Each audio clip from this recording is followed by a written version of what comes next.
Memang nampak macam style Chinese cuisine kan? Tapi yang paling penting, semua makanan dia memang fresh.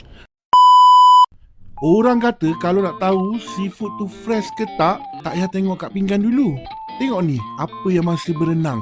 Sebab tu bila Mr. Yummy nampak banyak ikan hidup kat sini, terus je rasa tak sabar nak cuba kat tempat ni. Hari ni Yummy berada di Bayou Seafood, depan Balai Polis Bukit Aman. Okey, jom tengok apa yang kita orang order. First kali, diorang servekan egg drop soup with crab stick. Kau tengok macam sup sirip ikan hiu, tapi version Melayu. Lepas tu, wah, ni fermented bean sauce sea bass. Yang ni memang antara menu paling famous kat sini sebab dia guna ikan yang fresh. Lepas tu ada juga tofu chili, stir fried black pepper beef with broccoli.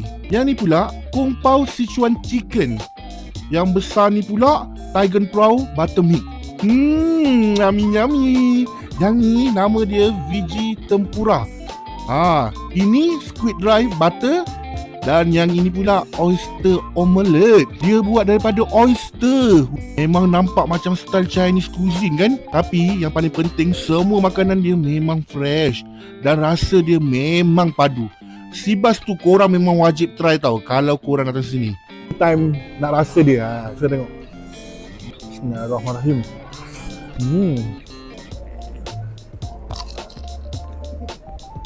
Ikan.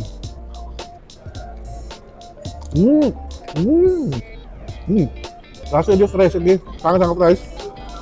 Ikan dia fresh. Tengok, udang dia yang besar. Fresh. Rasa dia sedap gila. Kalau korang rasa, memang betul-betul rasa dia punya fresh. Korang tengok kau tahu kan, dia punya kekenyalan dia. Untuk air pula kita orang order ais ulung fish milk tea, coconut, refreshing lunar blessing dan fruit of Eden. Semua memang ngam lah. Tak tahulah nak cakap apa dah. Memang padu. Okey, kalau korang nak buat meeting sambil makan, kat sini ada private room tau. Korang boleh guna kat sini. And kalau korang nak buat gathering ke atau event yang lebih besar pula, jangan risau sebab kat sini ada hall yang besar juga. Kalau kat sini ada surau lelaki dan perempuan pun disediakan. Jadi tak perlu nak risau. Toilet pun bersih dan selesa. Jadi kalau korang nak bawa family ke, kawan-kawan ke kan, nak buat event atau makan-makan, bolehlah datang dekat Bayou Seafood ni. Depan Balai Polis Bukit Aman je weh. Dekat je.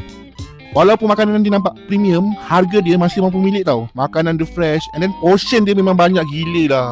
Memang puas hati dari first dish sampai last dish. Yummy yummy yummy.